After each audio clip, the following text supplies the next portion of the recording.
د بقره مبارکه سوره چې د قرآن عظیم شان دوهمه سوره ده په مدینه منوره کې را نازله شوې ده 280 مبارک آیاتونه لري تلاوت او پښتو ترجمه یې له 142 آیت څخه اوري اعوذ بالله من الشیطان الرجیم پناه وړم الله تعالی شړل شوی شیطان څخه بسم الله الرحمن الرحیم د الله په نوم چې ډیر زیات مهربان پورا رحم لرونکی دی سيقول السفهاء من الناس ما ولاهم عن قبلتهم التي كانوا عليها قل لله المشرق والمغرب يهدي من يشاء إلى صراط مستقيم ناپوهان به رومرو وای پر دوی څه شوي دي چې په ناڅاپي توګه له هغې قبلې نه واوښتل چې مخکې د هغې لوري ته لمونځ کوو ای پیغمبره دوی ته ووایه ختیځ او لویدیځ ټول د الله دي د الله چې هر چاته خوښه شي سمه لاره ورښي وكذلك جعلناكم أمة وسطا لتكونوا شهداء على الناس ويكون الرسول عليكم شهيدا وما جعلنا القبلة التي كنت عليها إلا لنعلم من يتبع الرسول ممن ينقلب على عقبيه وإن كانت لكبيرة إلا على الذين هدى الله وما كان الله ليضيع إيمانكم إن الله بالناس لرؤوف رحيم او په همدې ډول مونږ تاسې یو امت وسط ګرځولي یاست تر څو تاسې په نړیوالو شاهدان او پیغمبر پر تاسې شاهد اوسي پخوا چې تاسې کوم لوري ته مخ اړوو هغه مو صرف د دې ښوونې لپاره قبله ټاکلې وه چې څوک د پیغمبر صلی الله علیه وسلم پیروي کوي او څوک په شا اوړي دا کار خو ډیر سخت مګر د هغو کسانو لپاره هیڅ سخت ثابت نشو چې د الله له لارښوونې نه یې ګټه اخیستې وه الله بس تاسې دا ایمان هیڅکله ضایع نه کړي باور ولرئ چې هغه پر خلکو ډیر زیات مهربان او رحمت کوونکی دی قد نرى تقلب وجهك في السماء فلنولينك قبلة ترضاها فول وجهك شطر المسجد الحرام وحيث ما كنتم فولوا وجوهكم شطره وإن الذين أوتوا الكتاب ليعلمون أنه الحق من ربهم وما الله بغافل عما يعملون د آسمان لوري ته ستا بیا مخ اوښتل مونږ وینو دا دی مونږ ته د هغې قبلې لوري ته ګرځوو چې ستا خوښیږي د مسجد حرام لوري ته مخ وګرځوه اوس چې تاسې هر چیرته اوسئ نو همغه لوري ته مخ واړوئ لمونځ وکړئ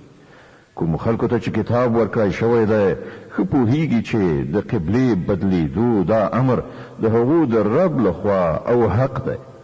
خو له دې سره چې دوی څه کوي الله ورڅخه ناخبره نه دی ولئن أتيت الذين أوتوا الكتاب بكل آية ما تبعوا قبلتك وما أنت بتابع قبلتهم وما بعضهم بتابع قبلة بعض ولئن اتبعت أهواءهم من بعد ما جاءك من العلم إنك إذا لمن الظالمين کته د اهل کتابو ته هر نښانه راوړي نشي کېدای چې دوی ستا د قبلې پیروي وکړي او نه ته دا کولی شي چې د هغو د قبلې پیروي وکړي او د هغو هیڅ یوه ډله د بلې ډلې د قبلې پیروي ته هم تیاره نه ده او که ته له هغه علم نه وروسته چې درته راغلی دی د هغو غوښتنو پسې لاړ شي نو ارومرو به په ظالمانو کې وشمېرل شي الذين آتيناهم الكتاب يعرفون يعرفون أبناءهم وإن فريقا منهم ليكتمون الحق وهم يعلمون. کوم خلکو ته چې مون کتاب ورکړی دی هغوی دا ځای چې قبله ټاکل شوې ده داسې پیژني لکه څنګه چې خپله اولاده پیژني،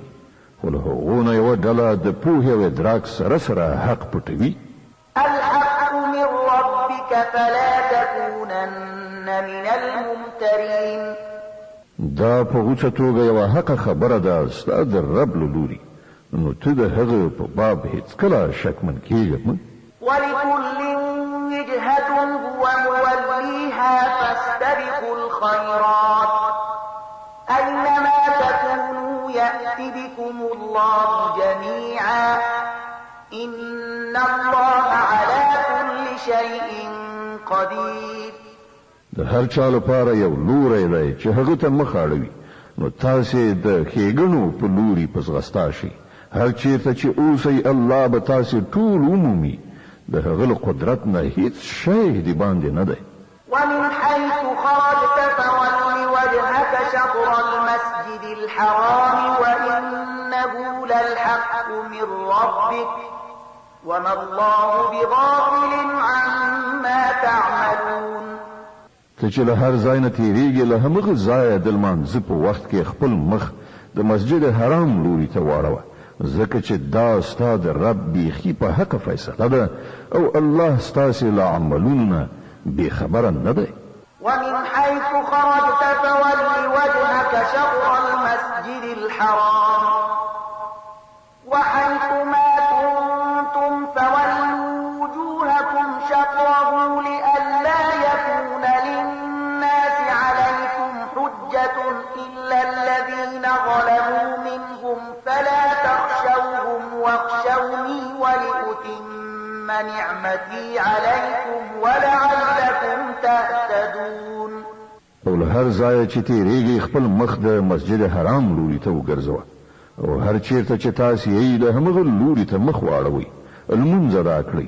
تر څو ستاسې په خلاف خلکو ته دلیل په لاس ور نه شي.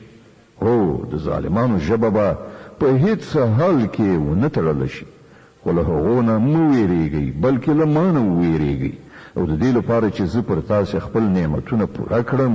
او په دې هیله چې زما د دې امر په عملي کولو تاسې د همغسې خلاصون لاره ومومئ. كما أرسلنا فيكم رسولا منكم يتلو عليكم آياتنا ويزكيكم ويعلمكم الكتاب والحكمة ويعلمكم ما لم تكونوا تعلمون.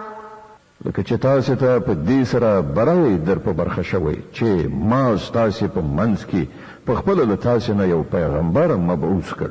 چې تاسې ته زما آیتونه اوروي، ستاسې ژوند سوتره کوي، تاسې ته د کتاب او حکمت ښوونه کوي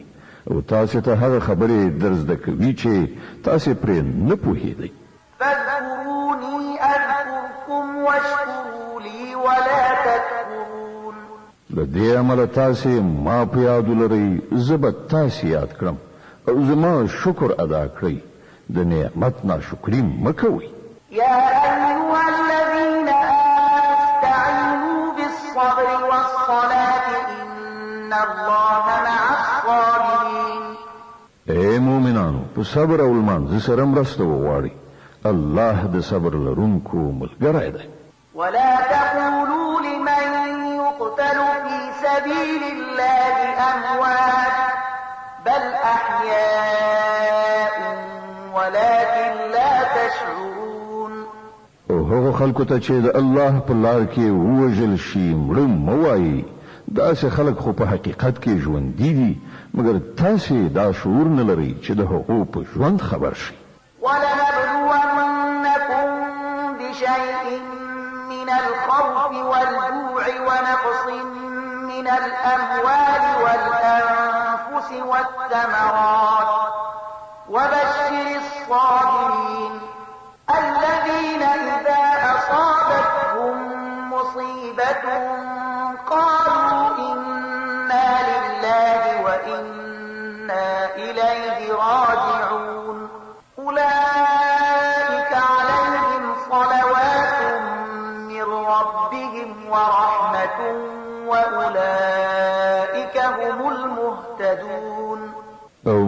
ارومرو په ویره خطر لوګه د سر او مال په تاوان او د عایداتو په خساره کې پاخته کولو پر تاسې ازمویښت کوو او زیری ورکړه صبر کوونکو ته هغه کسان چې کله ورته کوم مصیبت ورسیږي وایي مونږ د الله یو او د هغه لوري ته ورګرځېدونکي یو دا همغه کسان دي چې د دوی د رب لخوا پر دوی مغفرت او نعمت دی او هدایت کړی شوي دي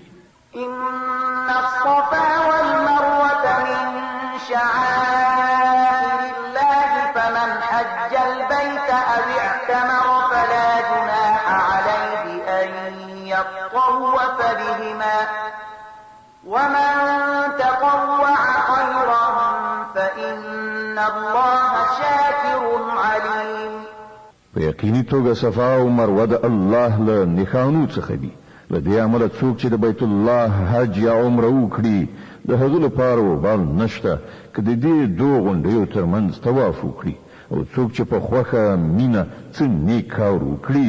الله پرې خبر دی او د هغه قدر کوونکی دی. إن الذين يكتمون ما أنزلنا من البينات والهدى من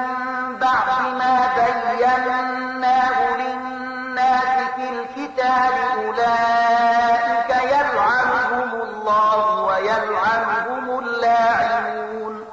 کوم خلک چې زمون نازل شوی روښانه لارښودنې او هدایات پټوي په داسې حال کې چې موږ هغه د ټول انسانانو د لارښودنې لپاره په خپل کتاب کې بیان کړی دي باور ولري چې الله هم ورباندې لعنت وایي او ټول لعنت ویونکي هم ورباندې لعنت وایي. إلا الذين تابوا وأصلحوا وبينوا فأولئك أتوب عليهم وأنا التواب الرحيم. البته څوک چې دا کار پریږدي خپل کړو سم کړي او چې پټ کړي وو د هغو په بیانولو پیل وکړي هغو ته به زه بخښنه وکړم او زه لوی بخښونکی او رحم کوونکی یم. د بقره مبارکه سوره چې د قرآن عظیم شان دوهمه سوره ده په مدینه منوره کې را نازله شوې ده 280 مبارک آیاتونه لري. تلاوات او پښتو ترجمه یې له 118 آیت څخه اوري. إن الذين كفروا وماتوا وهم كفار أولئك عليهم لعنة الله والملائكة والناس أجمعين خالدين فيها لا يخفف عنهم العذاب ولا هم ينظرون. کوم کسانو چې د کفر چلند غوړه کړ او همدا د کفر حالت کې مړ شول په هغه باندې د الله پرښتو او ټول انسانانو لعنت ده. په همدې لعنتي حالت کې به د تل لپاره اوسېږي نه به د هغو په عذاب کې اسانتیا راشي او نه به بیا ورته کوم بل مهلت ورکړی شي. وإلهكم إله واحد لا إله إلا هو الرحمن الرحيم. ستاسو خدای همدا یو خدای دی له هغه رحمان او رحیم نه پرته بل کوم خدای نشته. إن في خلق السماوات والأرض واختلاف الليل والنهار والفلك التي تجري في البحر بما ينفع الناس وما أنزل الله من السماء من ماء فأحيا به الأرض بعد موتها وبث فيها من كل دابة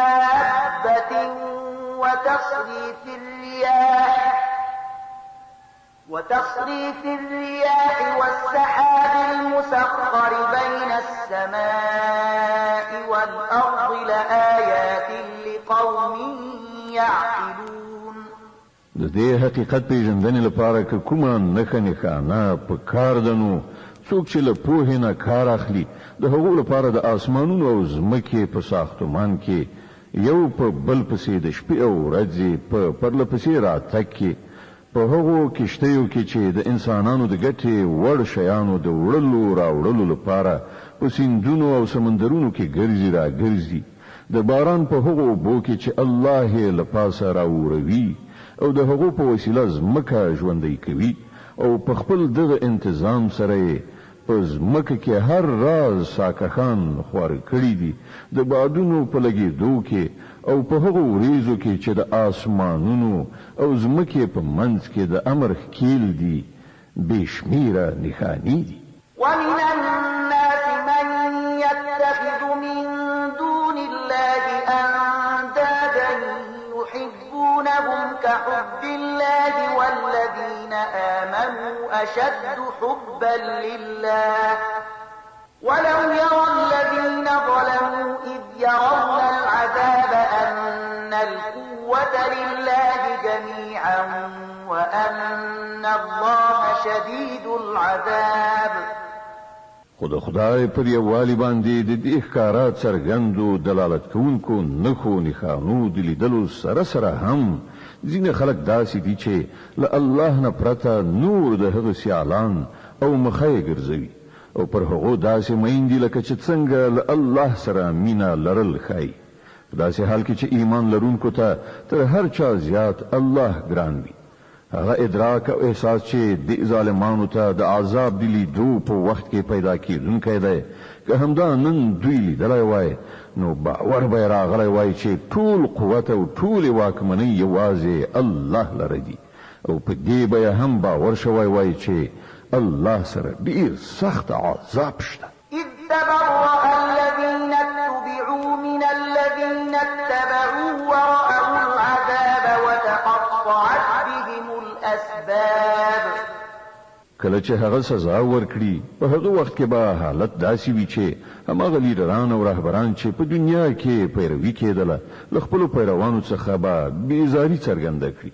خو په عذاب به اخته شي او د هغو د ټولو سببونو او وسایلو لړۍ به پرېکړه شي. وقال الذين اتبعوا لو أن لنا كرة فنتبرأ منهم كما تبرأوا منا كذلك يريهم الله أعمالهم حسرات عليهم وما هم بخارجين من النار. او هغه خلک چې په دنیا کې د هغو پیروي کوله او به وایي چې کاش کې یو ځل بیرته دنیا ته زمونږ تګ شوی وای نو څنګه چې نن دوی له مونږه بیزاري څرګندوي نو مونږ به هم له دوی نه بیزاري ښکاره کړې وای. په دغه راز به الله د دې خلکو هغه عملونه چې دوی په دنیا کې کوي داسې د دوی مخې ته کېږدي چې دوی به د افسوس او پښیمانتیا لاسونه سره وموښي خو له اور نه د وتلو هیڅ لار به پیدا نه کړي. يا أيها الناس كلوا مما في الأرض حلالا طيبا ولا تتبعوا خطوات الشيطان إنه لكم عدو مبين. اے خلکو په ځمکه کې چې کوم حلال او پاک شیان دي هغه خورئ او د شیطان په ښودل شو لارو مزئ هغه ستاسې ښکاره دښمن دی. إنما يأمركم بالسوء والفحشاء وأن تقولوا على الله ما لا تعلمون. تاسو ته د بدی او بے حیايي امر کوي او دې ته ملمسوي چې په خدای پورې هغه خبري وتړي چې تاسو پرې نه پوهیږئ چې هغه الله نه دی ویلي. وإذا قيل لهم اتبعوا ما أنزل الله قالوا بل نتبع ما ألفينا عليه آباءنا أولو كان آباؤهم لا يعقلون شيئا ولا يهتدون. او ته چې کله ویل کېږي چې د الله د اوامرو پیروي وکړئ نو په جواب کې وایي چې مونږ به د همغه مسلک پیروي کوو چې مونږ پر هغه باندې خپل پلرونه نیکونه میندلي دي. خنو که د هغو پلرونو نیکونو له پوهې نه هیڅ کار هم نه وي اخیستی او سمه لارې نه وي موندلي آیا بیا هم دوی د هغو پیروي کوي؟ ومثل الذين كفروا كمثل الذي ينعق بما لا يسمع إلا دعاء ونداء صم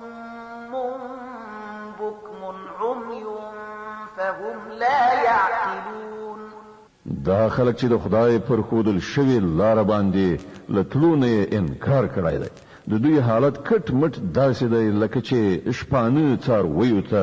आवाज کوي او هغوی د بلنې او شړنې له غږ نه پرته نور څه نه اوري دوی کاڼه دي ګونګیان دي ړانده دي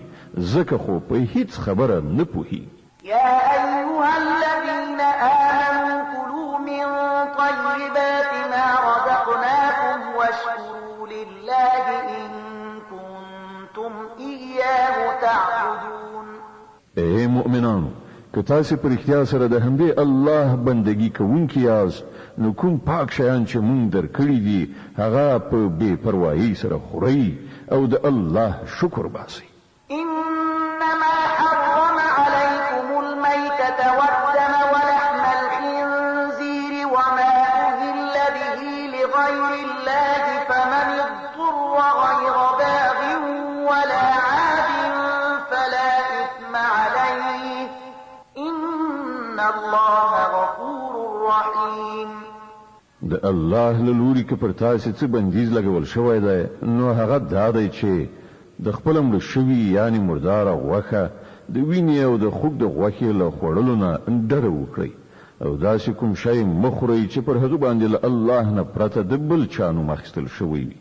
هو که څوک د اړتیا په حالت کې وي او له دغو شیانو نه څه شی بیل دی چې د قانون ماتولو اراده ولري یا له حده تیری وکړي وخوري نو پر هغه باندې څه وبال نشته الله بخونکی او رحم کوونکی دی إن الذين يكتمون ما أنزل الله من الكتاب ويشترون به ثمنا قليلا أولئك ما يأكلون في بطونهم إلا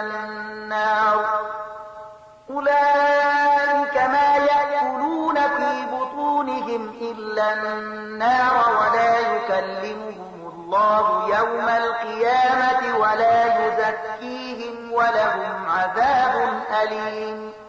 فقط دا د څوک چې هغه حکمونه پټوي چې الله په خپل کتاب کې نازل کړي دي او په لګوندې دنیوي ګټو یې له لاسه ورکوي هغوی په اصل کې خپل ګېډې له اوره ډکوي د قیامت په ورځ به الله جل علا شانه هیڅ کله له دوی سره خبرې ونه کړي او نه به یې تزکیه کړي او د هغو لپاره دردونکی عذاب دی أولئك الذين اشتروا الضلالة بالهدى والعذاب بالمغفرة فما أصبرهم على النار دا هغه خلک دي چې د سمې لارې په بدل کې گمراهي واخیستله او د بخښنې په بدل کې عذاب واخیست څومره حیرانتیا ده د دوی حوصلې ته چې د عذاب زغملو ته تیار دي ذلك بأن الله نزل الكتاب بالحق وإن الذين اختلفوا في الكتاب لفي شقاق بعيد دا ټول کارونه زکه وشول چې الله خو له حق سره سر تر پایه برابر کتاب نازل کړی مګر کوم خلکو چې په کتاب کې اختلافونه منځته راوړل هغوی په خپلو لانجو کې له حق نه ډیر لرې لاړل ليس البر أن تولوا وجوهكم قبل المشرق والمغرب ولكن البر من آمن بالله واليوم الآخر والملائكة والكتاب والنبيين وآتى المال على حبه ذوي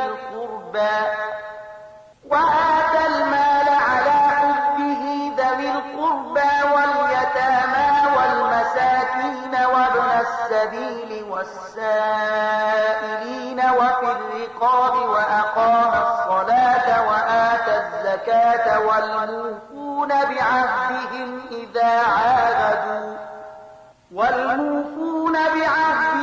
إذا عاهدوا والصابرين في البأساء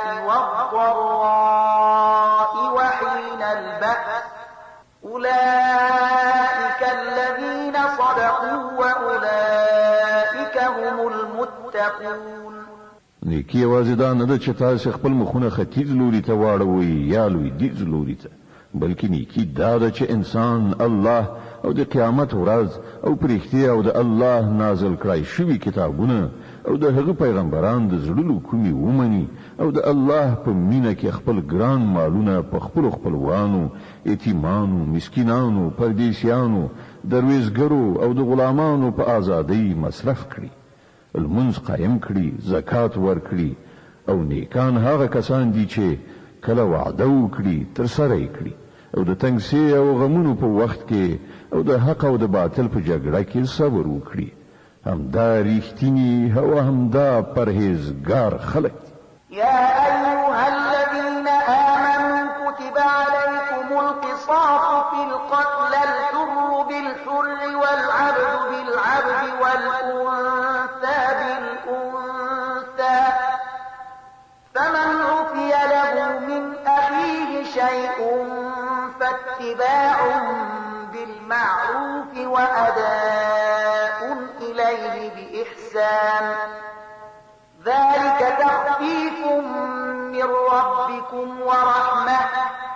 فمن اعتدى بعد ذلك فله عذاب أليم. اے مؤمنانو ستاسو لپاره د قتل په دعوا کې د قصاص حکم لیکل شوی دی.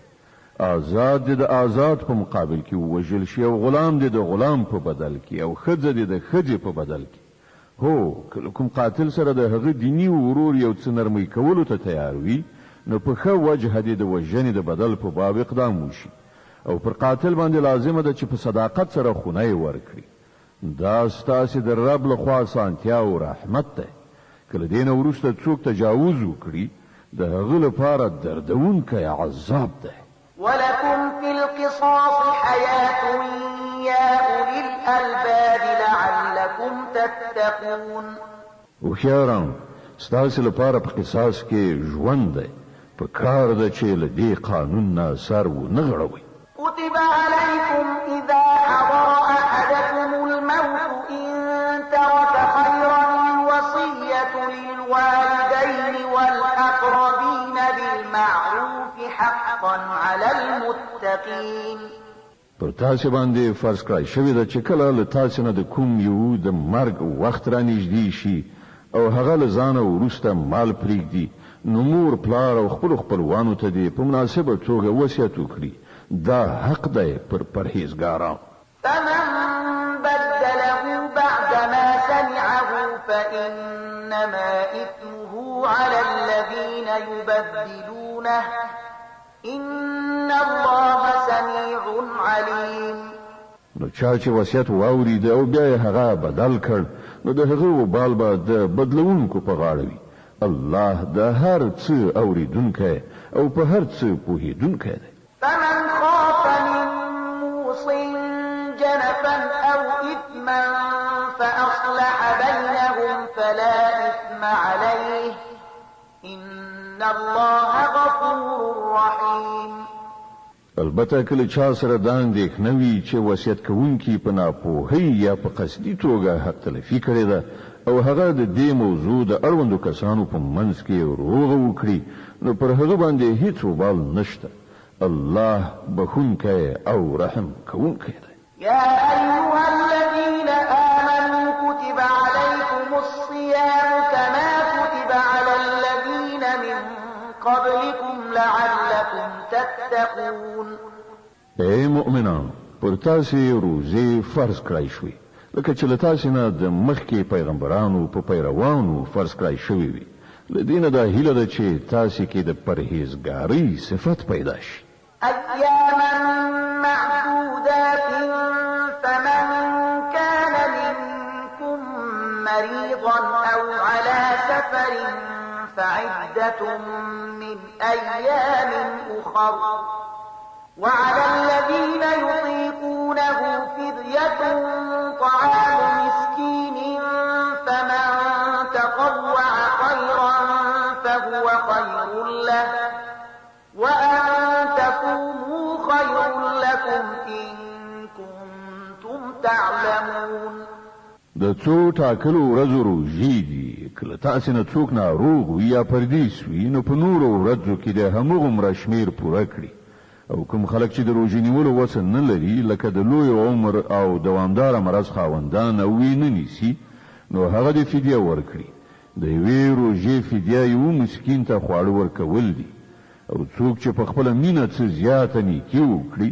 نو دا د همغه لپاره غوره ده خو که تاسې پوهیږئ نو ستاسې لپاره ښه همدا ده چې روژه ونیسئ د بقرې مبارکه سوره چې د قرآن عظیم الشان دوهمه سوره ده په مدینې منورې کې را نازله شوې ده 280 مبارک آیاتونه لري تلاوت او پښتو ترجمه یې له 115 آیات څخه اورئ شهر رمضان الذي أنزل فيه القرآن هدى للناس وبينات من الهدى والفرقان فمن شهد منكم الشهر فليصمه ومن كان مريضا أو على سفر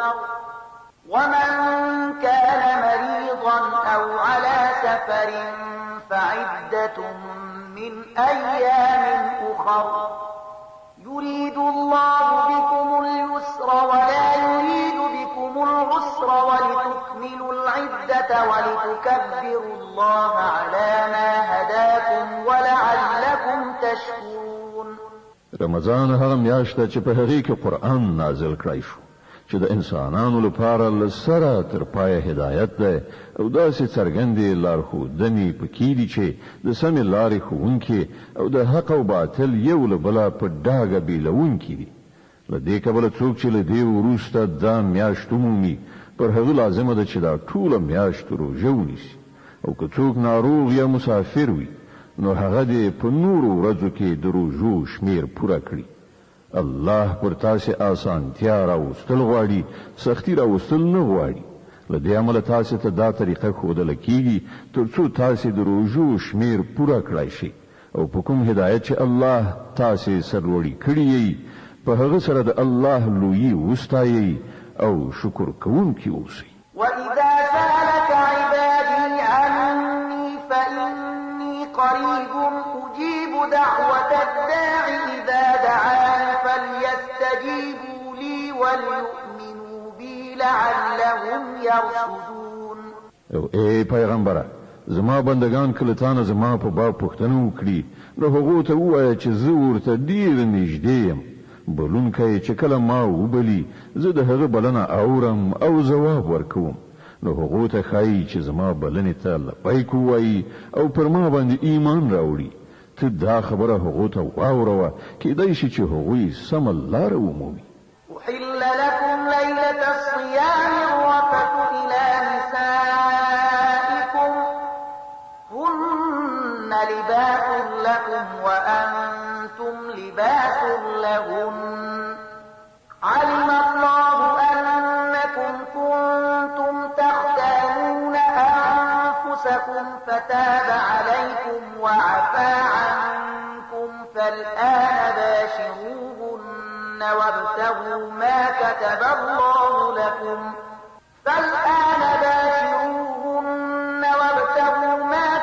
الله لكم وكلوا واشربوا حتى يتبين لكم الخيط الأبيض من الخيط الأسود من الفجر ثم أتموا الصيام إلى الليل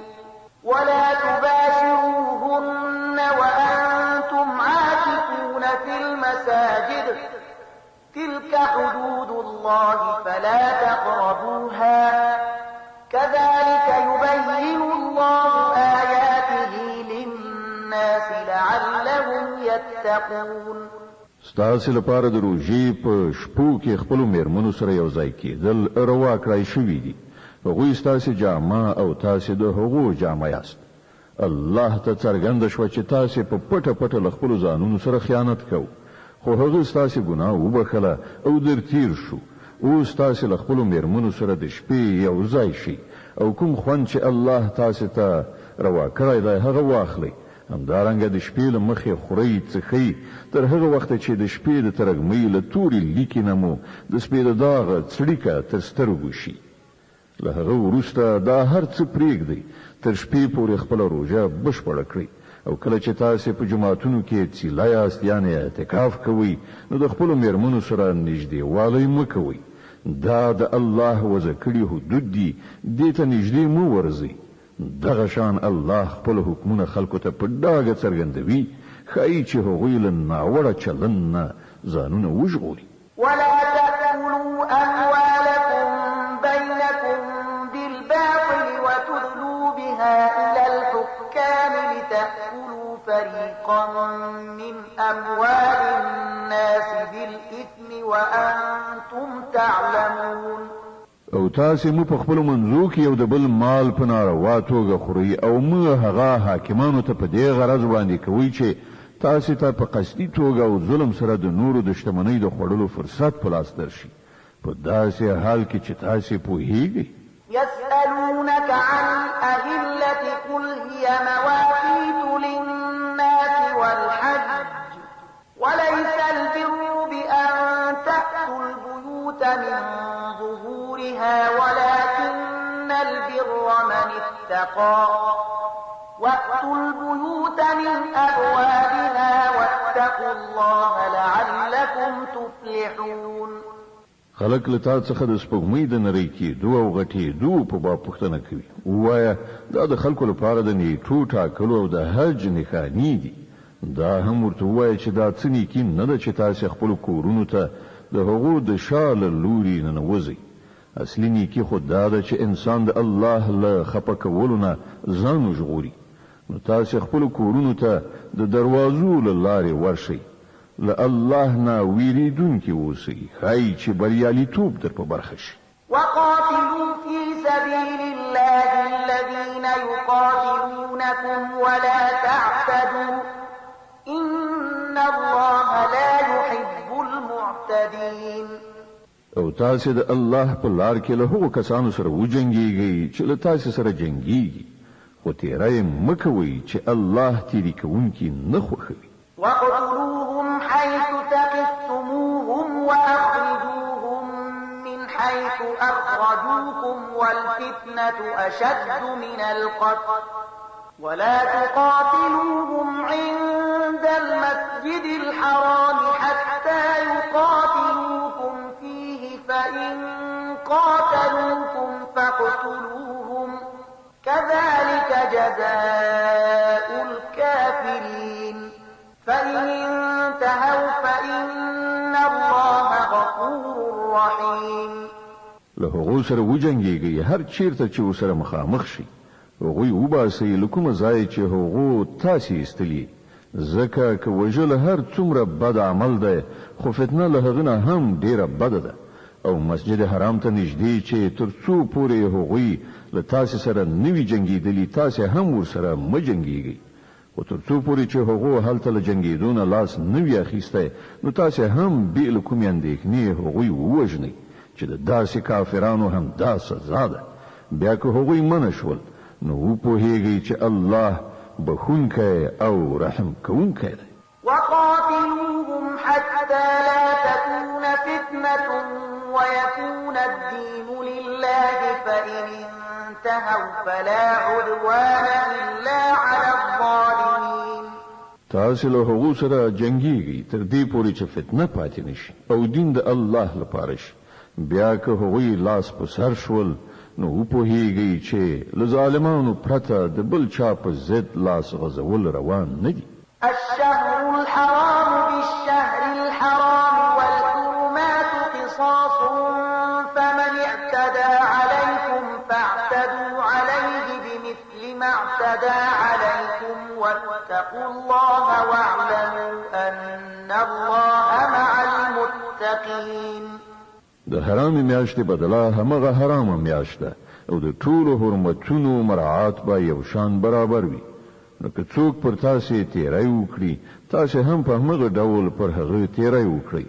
البته له الله نه په ویره کې اوسئ او په دې وپوهیږئ چې الله د همغو خلکو ملګری دی چې د هغه د حدودو له ماتولو نه ډډه کوي وأنفقوا في سبيل الله ولا تلقوا بأيديكم إلى التهلكة وأحسنوا إن الله يحب المحسنين د الله په لار کې مال ولګوي او په خپل لاسونو خپل ځانونه په هلاکت کې مغورځوي د ښېګڼې لار غوره کړئ چې الله ښېګڼه کوونکي خوښوي. وأتموا الحج والعمرة لله فإن أحصرتم فما استيسر من الهدي ولا تحلقوا رؤوسكم حتى يبلغ الهدي محله فمن كان منكم مريضا أو به أذى من رأسه ففدية من صيام فمن كان منكم مريضا أو به أذى من رأسه ففدية من صيام أو صدقة أو نسك فإذا أمنتم فمن تمتع بالعمرة إلى الحج فما استيسر من الهدي فمن لم يجد فصيام 3 أيام في الحج و7 إذا رجعتم تلك 10 كاملة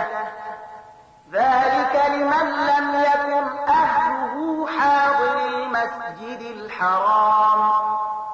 واتقوا الله واعلموا أن الله شديد العقاب. د الله د رضا لپاره چې کله د حج او عمرې نیت وکړئ نو هغه تر سره کړئ او که چیرته ایثار شي نو چې هر څه قرباني مو د الله سره پوره وي د الله حضور ته وړاندې کړئ او خپل سرونه مخرئ تر هغه پورې چې قرباني خپل ځای ته نه وي رسیدلی.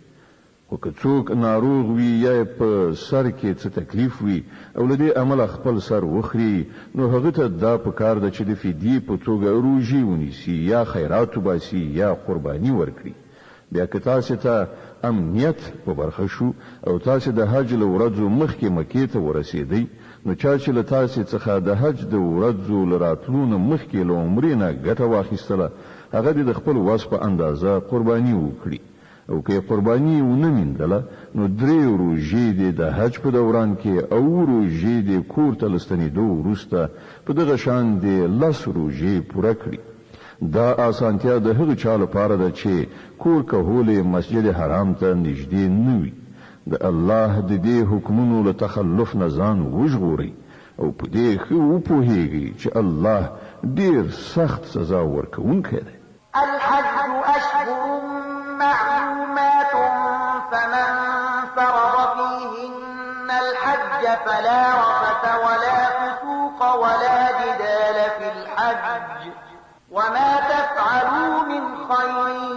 يعلمه الله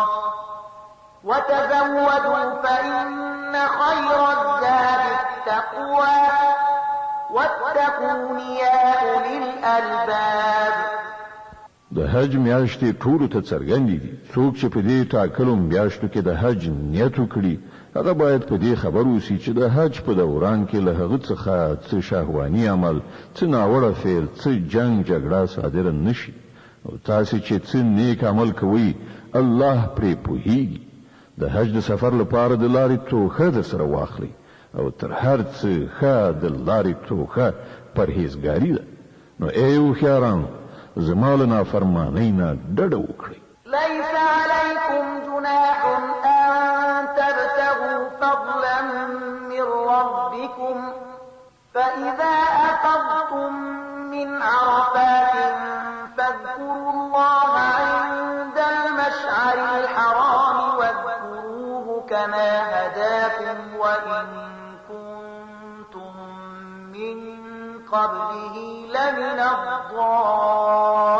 الضالين. او کله حج کولو سره سره تاسو د خپل رب د فضل په لټه کې هم شي نو څه باک نه لري. بیا چې کله له عرفات نه زینو په مشعر الحرام یعنی مزدلفه کې ایثار شي الله یاد کړئ او په هغه شان یاد کړئ چې تاسو ته لارښودنه کړې ده که نه خو له دې نه مخکې تاسو ګمراه وئ. ثم أفيضوا من حيث أفاض الناس واستغفروا الله إن الله غفور رحيم. بیا له کوم ځای نه چې نور ټول خلک راګرځي له همغه ځایه تاسې هم راوګرځئ او له الله نه بخښنه وغواړئ په یقیني توګه هغه بخښونکی او رحم کوونکی دی. فإذا قضيتم مناسككم فاذكروا الله كذكركم آباءكم أو أشد ذكرا فمن الناس من يقول ربنا آتنا في الدنيا وما له في الآخرة من خلاق. بیا کله چې مو د خپل حج رکنونه ادا کړل نو څنګه چې مو په خوا خپل پلرونه نیکونه یادول همغسې اوس الله یاد کړئ بلکې له هغه نه هم زیات خو په الله یادونکو خلکو کې هم ډېر توپیر شته. له هغو نه څوک داسې دي چې وایي ای زموږ ربه موږ ته هر څه په همدې دنیا کې راکړه دغسې انسان ته په آخرت کې هیڅ برخه نشته. ومنهم من يقول ربنا آتنا في الدنيا حسنة وفي الآخرة حسنة وقنا عذاب النار. او څوک وایي ای زموږ ربه موږ ته هم د دنیا او هم د آخرت ښېګڼې را په برخه کړه او موږ د اور له عذابه وساته. أولئك لهم نصيب مما كسبوا والله سريع الحساب. داسې خلک به د خپلو کړو سره سم په دواړو دارایانو کې د برخې څښتنان وي او د الله په حساب اخیستنه کې به څه ځنډ را نشي. واذكروا الله في أيام معدودات فمن تعجل في يومين فلا إثم عليه ومن تأخر فلا إثم عليه لمن اتقى واتقوا الله واعلموا أنكم إليه تحشرون. دا د شمار څو ورځې دي چې تاسې باید د خدای په یاد کې تیرې کړئ. بیا که څوک تلوار وکړي په 2 ورځو کې راستون شي نو اوبال نشته او که څوک راستنېدل وزنډوي نو هم څه باک نشته په دې شرط چې دا ورځې په پرهیزګارۍ تیرې کړي وي. د الله له نافرمانۍ نه ځان وژغورئ او ښه پوه شئ چې یوه ورځ د هغه حضور ته ستاسې وړاندې کېدل دي. ومن الناس من يعجبك قوله في الحياة الدنيا ويشهد الله على ما في قلبه وهو ألد الخصام.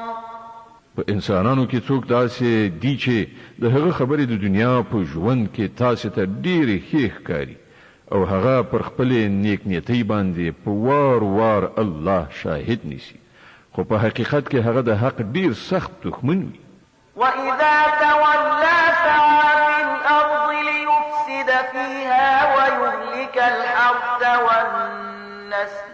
والله لا يحب الفساد. او کله چې هغه ته قدرت په لاس ورځي نو په ځمکه کې د هغه ټولې هلې ځلې د دې لپاره وي چې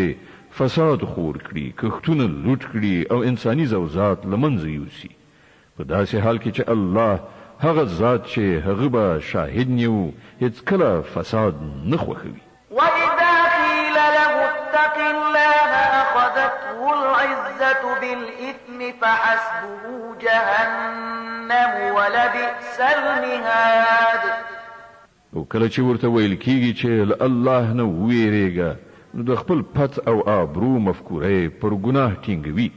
د داسې بني آدم لپاره دوزخ دی او هغه ډیر ناکاره استوګنځی دی. ومن الناس من يشري نفسه ابتغاء مرضات الله والله رؤوف بالعباد. بل پلوه په انسانانو کې داسې څوک هم شته چې د خپل خدای د رضا په لټه کې خپل سر قربانوي او په داسې بندگانو باندې الله ډیر زیات مهربان دی. يا أيها الذين آمنوا ادخلوا في السلم كافة ولا تتبعوا خطوات الشيطان إنه لكم عدو مبين. اے مؤمنانو تاسې په هر اړخیز ډول په اسلام کې ننوځئ او د شیطان پیروي مه کوئ چې هغه ستاسې ښکاره دښمن دی. فإن زللتم من بعد ما جاءتكم البينات فاعلموا أن الله عزيز حكيم. کومې ښکاره څرګندې لارښودنې چې تاسې ته راغلي دي که د هغو له میندلو وروسته بیا هم تاسې وښویېږئ نو ښه وپوهېږئ چې الله پر ټولو غالب د حکمت خاوند او پوه دی. هل ينظرون إلا أن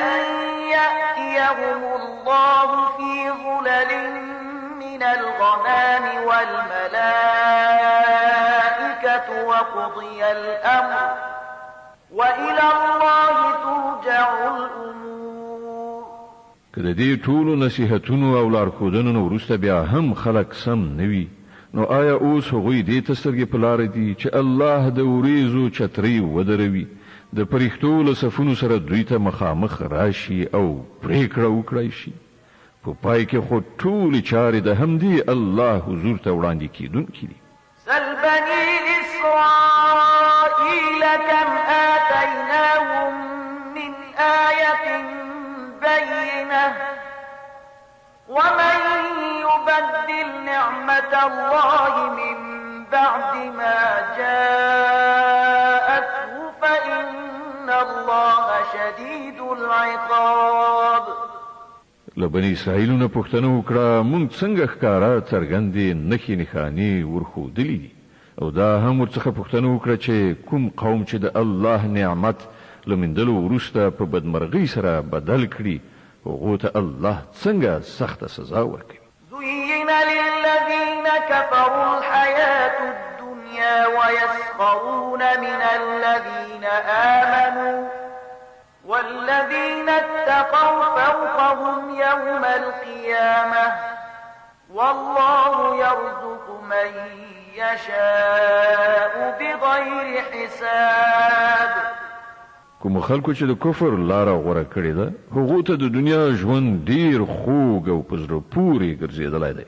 دوی پر مؤمنانو ملنډې وهي خو د قیامت په ورځ به همدا پرهیزګاران د دوی په پرتله د لوړ مقام خاوندان وي. پاتې شوه د دنیا روزي نو د الله واک دی چاته چې خوښه شي بې حسابه یې ورکوي. كان الناس أمة واحدة فبعث الله النبيين مبشرين ومنذرين وأنزل معهم الكتاب بالحق ليحكم بين الناس فيما اختلفوا فيه وما اختلف فيه إلا الذين أوتوه من بعد ما جاءتهم البينات بغيا بينهم فهدى الله الذين آمنوا لما اختلفوا فيه من الحق بإذنه والله يهدي من يشاء إلى صراط مستقيم. په لومړي وخت کې ټول خلک په یوه لار روان بیا چې دې وځي دوام نه کړ او اختلافونه رامنځته شول نو الله پیغمبران ولېږل چې په سم تګ زیری ورکوونکي او د انحراف له نتیجو څخه ویرونکي او د هغو سره یو ځای حق کتاب ولېږه تر څو هغه اختلافونه چې د حق په باب د خلکو ترمنځ راغلي وو فیصله کړي. او د دې اختلافونو پیښېدو دلیل دا نه چې په ابتدا کې خلکو ته د حق ښودنه نه وه شوې، نه، اختلاف هغو کسانو را پیدا کړ چې د حق په برخه کې معلومات ورکړ شوی. هغو د روښانه لارښودنو له موندلو نه وروسته صرف په دې غرض حق پرېښود بېلابېلې لارې رامنځته کړي چې غوښتل یې په خپلو منځو کې یو پر بل تېری وکړي. نو الله هغو کسانو ته چې پر پیغمبرانو یې ایمان راوړ په خپل اذن د حق هغه لاره وښودله چې خلکو پکې اختلاف کړی. د الله چې چاته خوښه شي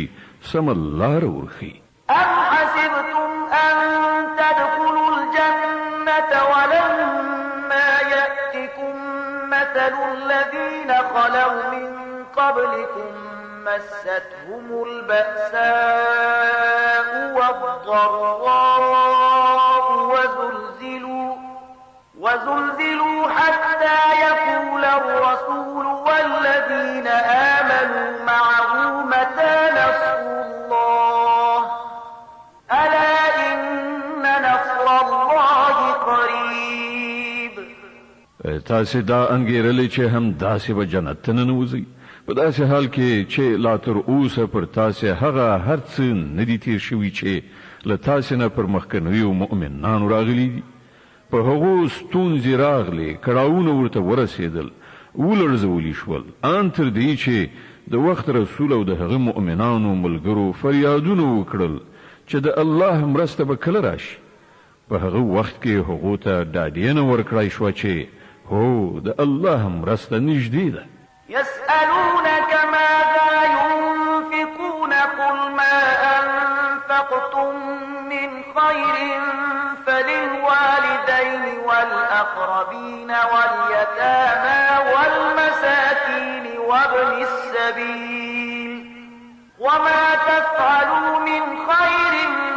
فإن الله به عليم. خلق پوښتنه کوي مونږ څه مصرف کړو؟ جواب ورکړه چې کوم مال چې تاسو لګوي پر خپل مور او پلار، خپلوانو، یتیمانو، مسکینانو او پردیسانو باندې ولګوي، او تاسو چې هر ښېګڼه کوي الله پرې خبري. كتب عليكم القتال وهو كره لكم وعسى أن تكرهوا شيئا وهو خير لكم وعسى أن تحبوا شيئا وهو شر لكم والله يعلم وأنتم لا تعلمون. تاسو ته د جنگ امر شوی دی او هغه تاسو ته ناکاره دی. کېدای شي چې یو شی تاسو ته ناکاره وي او همغه تاسو لپاره ډیر غوره وي، او کېدای شي چې تاسو یو شی خوښوي او همغه تاسو لپاره بد وي. الله پوهیږي، تاسو نه پوهیږئ. يسألونك عن الشهر الحرام قتال فيه قل قتال فيه كبير وصد عن سبيل الله وكفر به والمسجد الحرام وإخراج أهله منه أكبر عند الله والفتنة أكبر من القتل ولا يزالون يقاتلونكم حتى يردوكم عن دينكم إن استطاعوا ومن يرتد منكم عن دينه فيمت وهو كافر فأولئك حبطت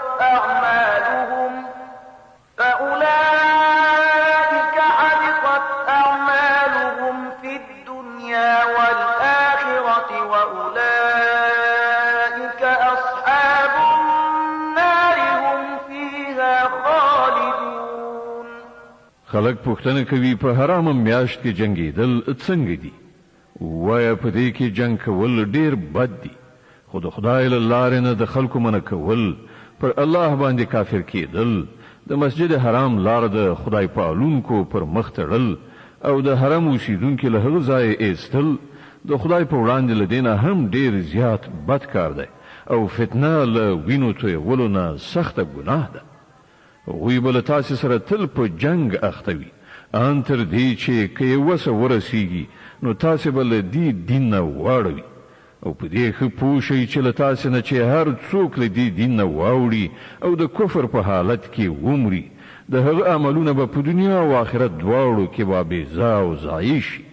داسې خلک ټول دوزخیان دي او تل به په دوزخ کې اوسېږي. إن الذين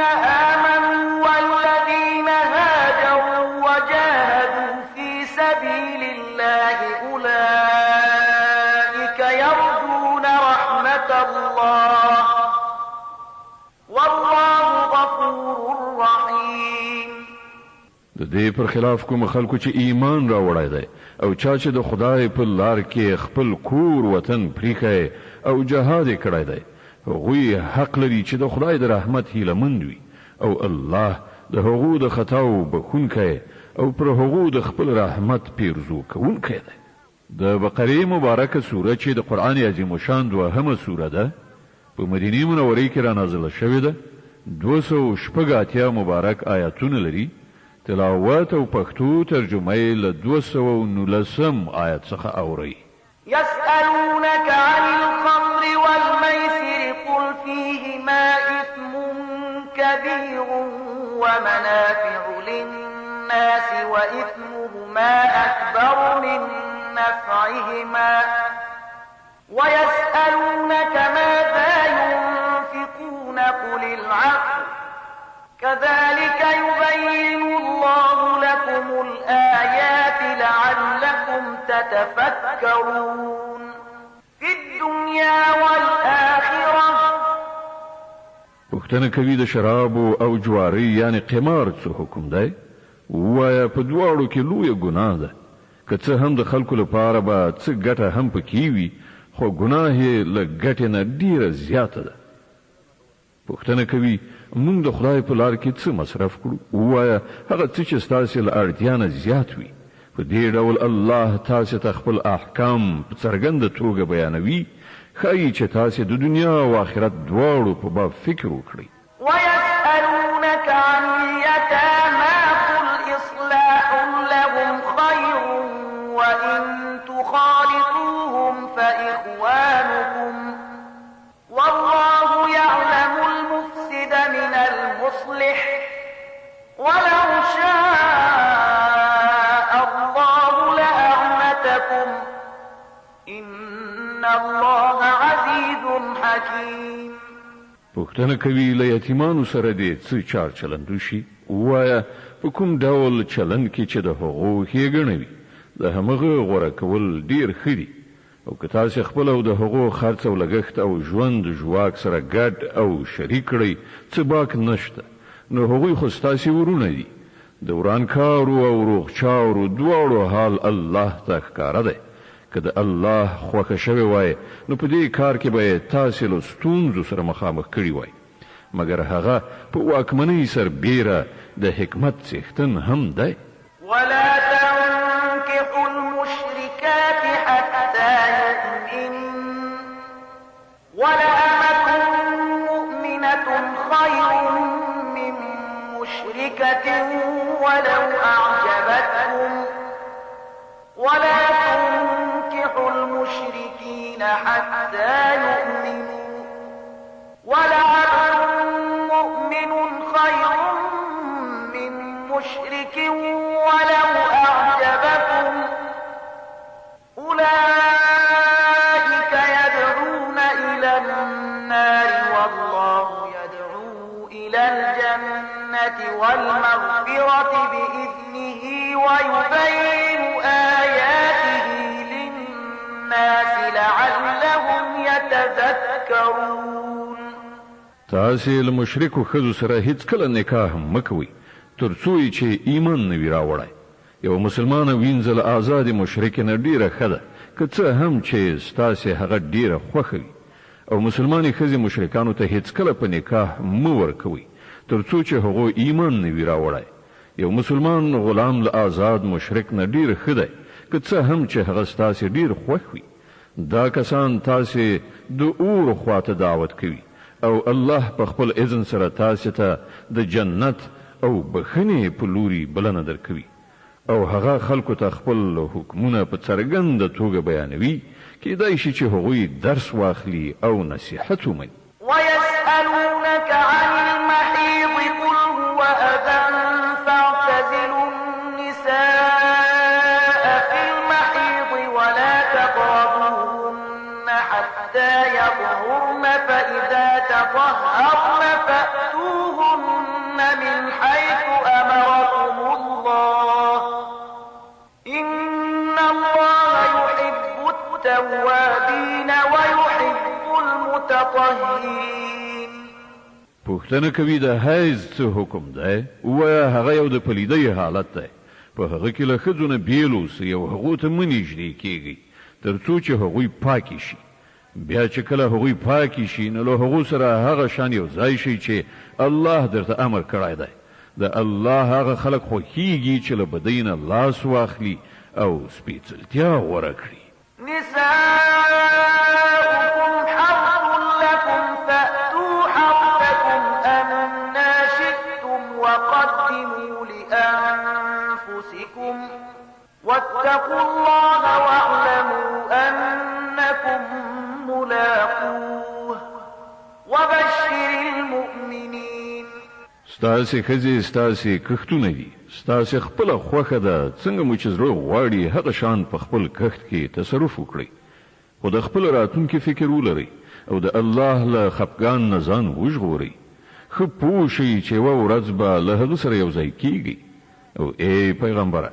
څوک چې ستا لارښودنې ومني هغو ته د بري او نیکمرغۍ زیری ورکړه ولا تجعلوا الله عرضة لأيمانكم أن تبروا وتتقوا وتصلحوا بين الناس والله سميع عليم د الله نوم په داسې قسمونو خوړلو کې مه یادوئ چې په هغو کې هدف له نیکۍ پرهیزګارۍ او د خدای د بندگانو د ښېګڼې له کارونو څخه منع کول وي الله ستاسې ټولې خبرې اوري او په هر څه پوهیږي لا يؤاخذكم الله باللغو في أيمانكم ولكن يؤاخذكم بما كسبت قلوبكم والله غفور حليم کوم بې معنا قسمونه چې تاسې بې ارادي خوړلي وي پر هغو باندې مو الله نه نیسي او کوم قسمونه چې تاسې د زړه له کومې خوړلي وي پر هغو به مو ارومرو نیسي الله ډیر بخونکی او تیریدونکی دی للذين يؤلون من نسائهم تربص 4 أشهر فإن فاءوا فإن الله غفور رحيم کوم خلک چې له خپلو ښځو سره د نااړوندۍ قسم کوي هغو ته 4 میاشتې وخت دی که ورته رجوع وکړه نو الله بخونکی او رحیم دی وإن عزموا الطلاق فإن الله سميع عليم او که هغو د طلاق هوډ یعنی عزم کړی وي نو ودې پوهیږي چې الله هر څه اوري او په هر څه پوهیږي والمطلقات يتربصن بأنفسهن 3 قروء ولا يحل لهن أن يكتمن ما خلق الله في أرحامهن إن كن يؤمن بالله واليوم الآخر وبعولتهن أحق بردهن في ذلك إن أرادوا إصلاحا ولهن مثل الذي عليهن بالمعروف وللرجال عليهن درجة والله عزيز حكيم کوم ښځو ته چې طلاق ورکړی شوی وي هغوی د 3 حیضونو موده په انتظار تیره کړي او دا ورته روانه ده چې هغه څه چې الله د دوی په رحم کې پیدا کړي وي هغه پټ کړي هغوی ته هیڅکله نه ښایي چې داسې وکړي که په خدای او د آخرت په ورځ ایمان لري که د هغو میړونه د خپلو اړیکو سمولو لپاره چمتو وي نو د همدې عدت په دوران کې په خپل نکاح کې د هغو د بیا راوستلو حق لري د ښځو لپاره هم په معروفه توګه همغسې حقوق دي لکه څنګه چې د نارینه‌و پر هغو حقوق دي البته نارینه پر هغو باندې یو درجه لري او پر ټولو باندې الله غالب مقتدر او د حکمت او پوهې څښتن دی الطلاق 2 فإمساك بمعروف أو تسريح بإحسان ولا يحل لكم أن تأخذوا مما آتيتموهن شيئا إلا أن يخافا ألا يقيما حدود الله فإن خفتم ألا يقيما حدود الله فلا جناح عليهما فيما افتدت به تلك حدود الله فلا تعتدوها ومن يتعد حدود الله فأولئك هم الظالمون. طلاق دو ځله دی، بیا دې یا په سمه توګه ښځه وساتله شي او یا دې په ښه توګه رخصت کړی شي. او په داسې شان رخصتول تاسې ته روان نه دي چې څه شی مو ورکړي وي له هغو نه یو څه بیرته ترې واخلي. البته دا مستثنا ده چې ښځه او میړه د الله په حدودو باندې په درېدو کې اندېښمن وي. په داسې صورت کې که تاسې ته دا ویره وي چې هغوی دواړه به د الله پر حدودو ټینګ پاتې نشي، نو د هغو دواړو په منځ کې د دې خبرې باک نشته چې ښځه خپل میړه ته یو څه بدل ورکړي او ځان ورڅخه بیل کړي. دا د الله ټاکلي پولې دي، له دې نه مه اوړئ، او څوک چې د خدای د پولو نه واوړي همغوی ظالمان دي. فإن طلقها فلا تحل له من بعد حتى تنكح زوجا غيره فإن طلقها فلا جناح عليهما أن يتراجعا إن ظنا أن يقيما حدود الله وتلك حدود الله يبينها لقوم يعلمون. بیا کله دوه ځله طلاق ورکولو نه وروسته ښځې ته دریم ځل طلاق ورکړي،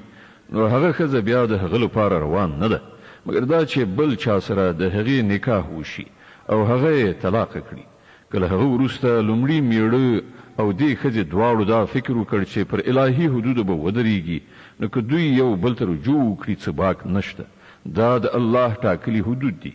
د هغو خلکو د لارمیندنې لپاره یې څرګندوي چې د هغه د حدودو د ماتولو په عاقبت پوهیږي. وإذا طلقتم النساء فبلغن أجلهن فأمسكوهن بمعروف أو سرحوهن بمعروف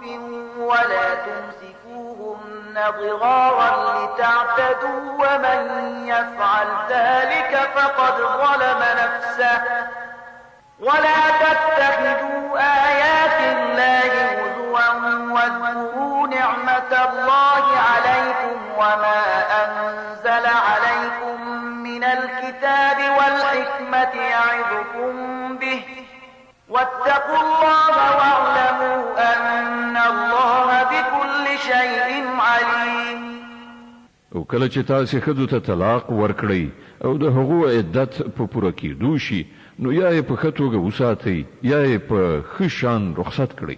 محض د ربړولو لپاره یې مه ایساروئ چې دا به تیری زیاتی وي.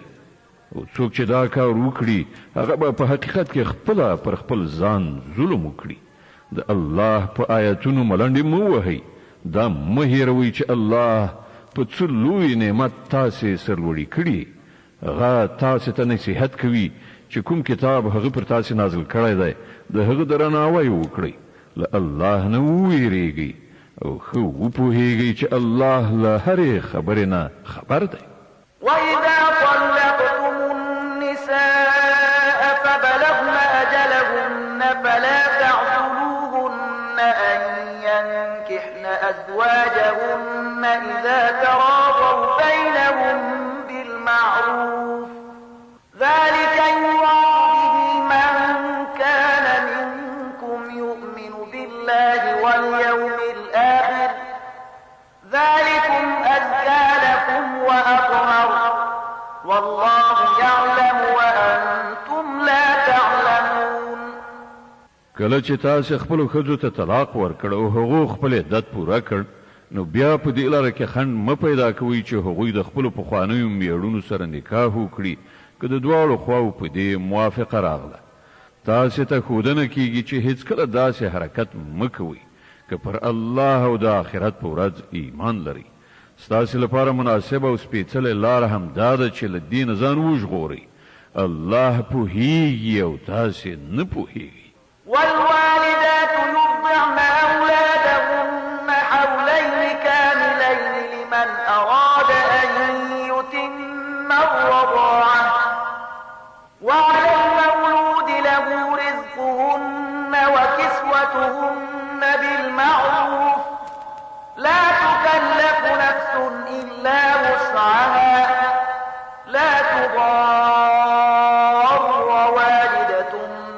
بولدها ولا مولود له بولده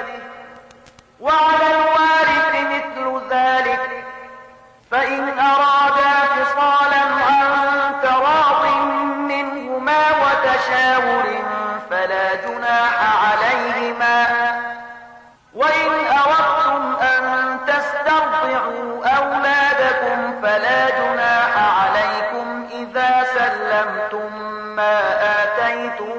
بالمعروف واتقوا الله واعلموا أن الله بما تعملون بصير. نمایندې د خپلو بچیانو ته پوره 2 کاله تی ورکړي. په دې صورت کې به د ماشوم پلار په ښه توګه هغو ته خوراک او جامې ورکوي، خو داسې نه وي چې د چا په اوږه د هغه له وس نه پورته پیټی کېښودل شي، نه د مور ته له دې امله آزار ورسول شي چې ماشوم د هغې دی، او نه د پلار له دې امله وکړول شي چې ماشوم د هغه دی. د تی ورکوونکي چې څنګه د ماشوم په پلار دا حق دی، همداراز د هغه پر وارث هم دی. خو که دواړه خواوې په خپل منځي موافقه او مشوره له تی بیلولو غواړي، د دې خبرې څه باک نشته. او که ستاسې په نظر کې دا وي چې کومه بله ښځه دې ستاسې ماشوم ته تی ورکړي، نو په دې کې هم څه وبال نشته، خو په دې شرط چې تی ورکوونکي سره مو په کومه اجوره فیصله کړې وي، هغه په ښه توګه ادا کړئ. له الله نه وویریږئ، وپوهیږئ چې تاسې چې هر څه کوئ الله هغه ویني. والذين يتوفون منكم ويذرون أزواجا يتربصن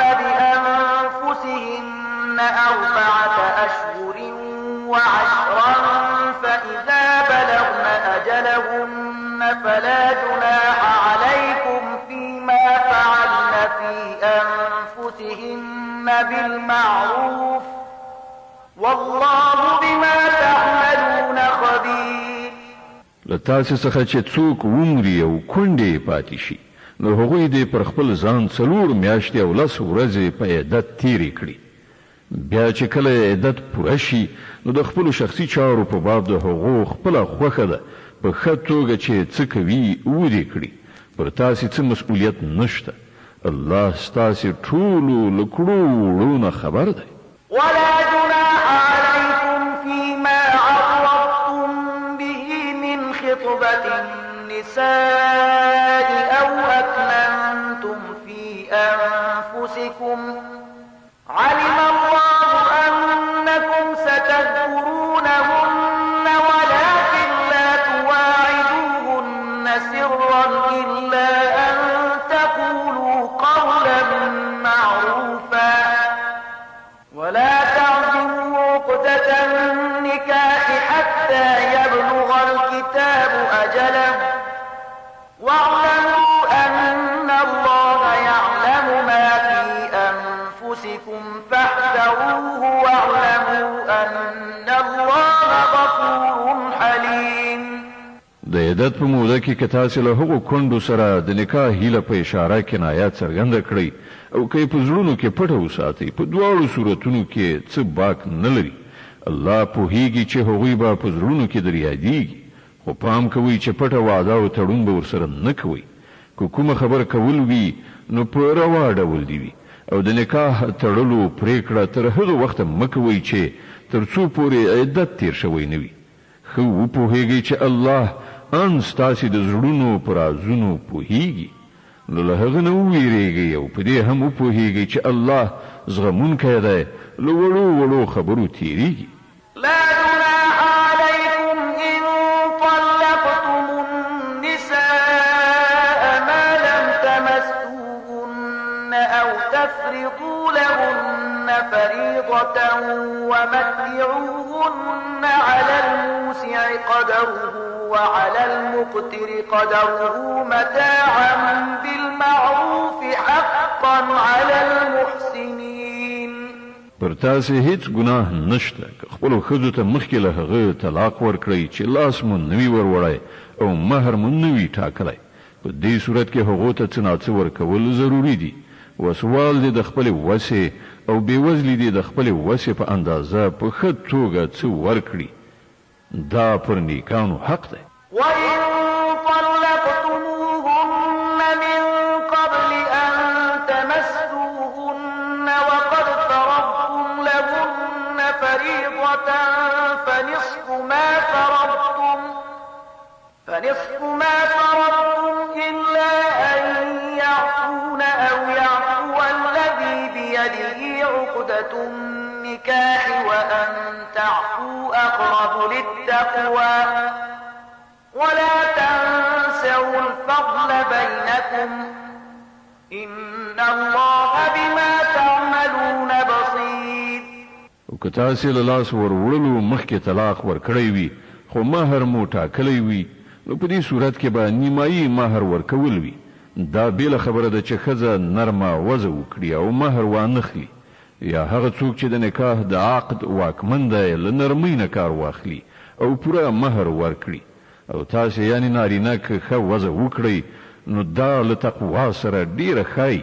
په خپل منځي چارو کې مروت مه هېروئ، الله ستاسو عملونه ویني.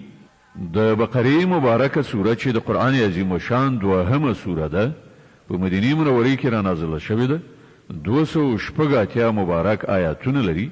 تلاوت او پښتو ترجمه یې له 218 آیت څخه اوري. حافظوا على الصلوات والصلاة الوسطى وقوموا لله قانتين. د خپل منځونو ساتنه وکړئ په تیره بیا د منځني یعنی مازدیګر د لمانځه د الله په وړاندې داسې ودرېږئ لکه چې فرمان منونکی غلام دري. فإن خفتم فرجالا أو ركبانا فإذا أمنتم فاذكروا الله كما علمكم ما لم تكونوا تعلمون. که امنیت خراب وي نو که پلی او که سپاره په هر شان چې کولای شي لمونځ وکړئ. بیا چې کله امنیت ټینګ شي نو الله په هغه شان یاد کړئ چې څنګه یې تاسو ته ښودنه کړې ده چې پخوا پرې نه پوهېدئ. والذين يتوفون منكم ويذرون أزواجا وصية لأزواجهم متاعا إلى الحول غير إخراج فإن خرجن فلا جناح عليكم فيما فعلن في أنفسهن من معروف والله عزيز حكيم. لتاسو نه چې څوک عمري او وروسته کونډې پریښي وي هغوی باید د خپلو کونډو لپاره دا وصیت وکړي چې تر 1 کال پورې د خوراک پوښاک ورکړی شي او له کورونو څخه دې نه ایستل کیږي. بیا که هغوی په خپله ووځي نو د خپل ځان په برخه کې چې په ښه توګه هر څه کوي پر تاسې هیڅ مسؤلیت نشته. الله پر ټولو برلاس او د حکمت او پوهې څښتن دی. وللمطلقات متاع بالمعروف حقا على المتقين. په همدې ډول کوم ښځو ته چې طلاق ورکړی شوی وي هغو ته د هم په مناسبه توګه څه نه څه شی ورکړی شي او رخصت دې کړی شي. دا پر متقیانو حق دی. كذلك يبين الله لكم آياته لعلكم تعقلون. په دغه شان الله خپل حکمونه تاسو ته په ډاګه څرګنده درښیي هیله ده چې تاسو له پوهې او ادراک سره کار وکړئ. ألم تر إلى الذين خرجوا من ديارهم وهم ألوف حذر الموت فقال لهم الله موتوا ثم أحياهم إن الله لذو فضل على الناس ولكن أكثر الناس لا يشكرون. تا د هغو خلکو حال ته هم څه پاملرنه کړې ده چې د مرګ له ویرې خپل ټاټوبي پریښي وتلي وو او د هغو شمېر زرګونو ته رسید. الله هغو ته وویل ومرئ نو مړه شول. بیا یې هغوی د دوهم ځل لپاره راژوندي کړل. حقیقت دا دی چې الله پر انسانانو زیات مهربان دی او زیاتره خلک شکر نه ادا کوي. وقاتلوا في سبيل الله واعلموا أن الله سميع عليم. مسلمانانو د الله په لار کې وجنګیږئ او ښه وپوهیږئ چې الله اوریدونکی او پوه دی. من ذا الذي يقرض الله قرضا حسنا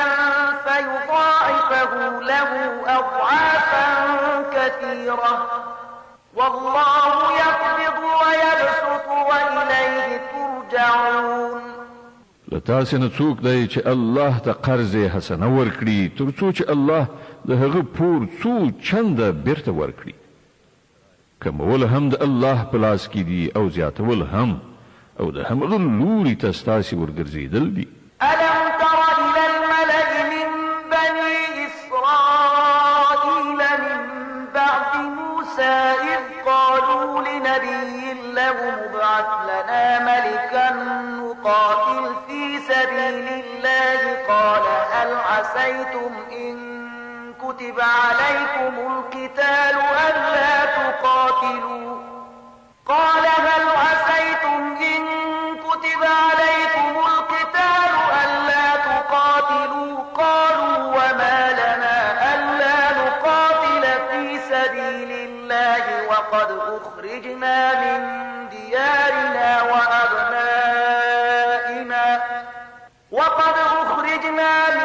ديارنا وأبنائنا فلما كتب عليهم القتال تولوا إلا قليلا منهم والله عليم بالظالمين. تا پر هغه موضوع څه غور کړی دی چې له موسی نه وروسته د بني اسرائیلو مشرانو ته پیښه شوې وه. هغوی خپل پیغمبر ته وویل زموږ لپاره یو باچا وټاکه تر څو چې موږ د الله په لار کې جنګ وکړو. پیغمبر پوښتنه وکړه بیا خو به داسې نه وي چې تاسې ته د جنګېدو امر وشي او تاسې ونه جنګېږئ. هغو ځواب ورکړ نه خیر، دا څنګه کیدای شي چې موږ د خدای په لار کې ونه جنګېږو په داسې حال کې چې موږ له خپلو کورونو څخه ایستل شوي یو او زموږ اهل و عیال له موږ څخه بیل کړی شوی دی. خو کله چې هغو ته د جنګېدو امر وشو نو له یو لږ شمیر نه پرته نور ټول په شا لاړل او الله د هغو هر یو تیری کوونکی پیژني. وقال لهم نبيهم إن الله قد بعث لكم طالوت ملكا قالوا أنا يكون له الملك علينا ونحن أحق بالملك منه ولم يؤت سعة من المال قال إن الله اصطفاه عليكم وزاده بسطة في العلم والجسم والله يؤتي ملكه من يشاء والله واسع عليم. د هغو پیغمبر هغو ته وویل چې الله طالوت ستاسې پاچا ټاکلی دی. د دې خبرې په اورېدو هغوی وویل هغه څنګه پر موږ باندې د پاچا کېدو استحقاق ومونده؟ د هغه په پرتله موږ د پاچاهۍ زیات وړ یو او هغه ته په مال کې پراخوالی نه دی ورکړی شوی. پیغمبر ځواب ورکړ الله پر تاسې همغه غوره کړی دی او هغه ته روحي او جسمي دواړه ډوله پراخ اهلیت وربخلی دی او الله واکمن دی چې اته چې خوښه شي خپل ملک ورکوي. خدای سره ډیره پراخي ده او هر څه باندې عالم دی. وقال لهم نبيهم إن آية ملكه أن يأتيكم التابوت فيه سكينة من ربكم وبقية مما ترك آل موسى وآل هارون تحمله الملائكة إن في ذلك لآية لكم إن كنتم مؤمنين. دې سربیره د هغو پیغمبر هغو ته دا هم وښودله چې د خدای له لوري د باچا په توګه د هغه د ټاکل کېدو نښانه دا ده چې د هغه په زمانه کې به هغه صندوق تاسې ته بیا راشي چې په هغه کې ستاسې د رب له لوري ستاسې لپاره د ډاډګیرنې وسایل چې په هغه کې د موسی د کورنۍ او د هارون د کورنۍ موروثي مقدسات دي او هغه چې په رښتیا یې راوړي. که تاسې مؤمنان یې نو دا ستاسې لپاره ډیره ستره نښانه ده. فلما فصل طالوت بالجنود قال إن الله مبتليكم بنهر فمن شرب منه فليس مني ومن لم يطعمه فإنه مني إلا من اغترف غرفة بيده فشربوا منه إلا قليلا منهم فلما جاوزه هو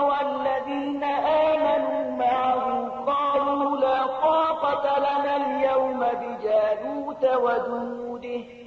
قال الذين يظنون أنهم ملاقو الله كم من فئة قليلة غلبت فئة كثيرة بإذن الله والله مع الصابرين. بیا چې کله طالوت لښکر سره وخوځېد نو ویې ویل پر یو سیند باندې د الله له لوري پر تاسې ازمویښت کېدونکی دی. څوک چې د هغه اوبو څښي هغه زما ملګری نه دی. زما ملګری یوازې هغه څوک دی چې پر هغو خپله تنده ماته نه کړي. هو که څوک یوه نیمه لپه وڅښي نو ودې څښي، خو پرته له یو واړه ټولګي نه نور ټول له هغه سیند نه خړوبه شول. بیا چې کله طالوت او ورسره ملګري مسلمانان له سیند نه پورې وتل وړاندې لاړل نو هغو طالوت ته وویل چې نن په مونږ کې د جالوت او د هغه له لښکرو سره د مقابلې وس نشته. خو د چا چې په دې باور و چې یوه ورځ له خدای سره یو ځای کېدونکي وي هغه وویل ډېر ځله داسې شوي دي چې یو وړوکی ټولګی د الله په امر پر یوې لویې ډلې برلاس شوی دی. الله د صبر کوونکو ملګری دی. ولما برزوا لجالوت وجنوده قالوا ربنا أفرغ علينا صبرا وثبت أقدامنا وانصرنا على القوم الكافرين. او کله چې هغوی د جالوت او د هغه د لښکرو مقابلې ته ووتل نو یې دعا وکړه ای زمونږ ربه مونږ ته صبر راکړه، زمونږ قدمونه ټینګ کړه او پر دې کافره ډله مونږ برلاسي کړه. فهزموهم بإذن الله وقتل داود جالوت وآتاه الله الملك والحكمة وعلمه مما يشاء ولولا دفع الله الناس بعضهم ببعض لفسدت الأرض ولكن الله ذو فضل على العالمين. په پای کې د الله په امر هغو کافران وزغلول او داود جالوت وواژه او الله هغه ته سلطنت او حکمت ور په برخه کړ او هغه څه ور زده کړل چې د الله خوښه وه. که دغه شان الله د یوې ډلې مخنیوی په بلې ډلې نه کولای نو د ځمکې نظام به ګډوډ شوی وای. خو پر نړیوالو د الله لوی فضل دی چې هغه په دغه ډول د فساد د مخنیوي لارې چارې برابروي. تلك آيات الله نتلوها عليك بالحق وإنك لمن المرسلين. دا د الله آیاتونه دي چې مونږ سم صحیح درته اورو او ته په رښتینې توګه له هغو کسانو څخه یې چې مونږ د پیغمبرانو په حیث لیږلي دي. صدق الله العظیم. الله ستر رښتیا ویونکی دی.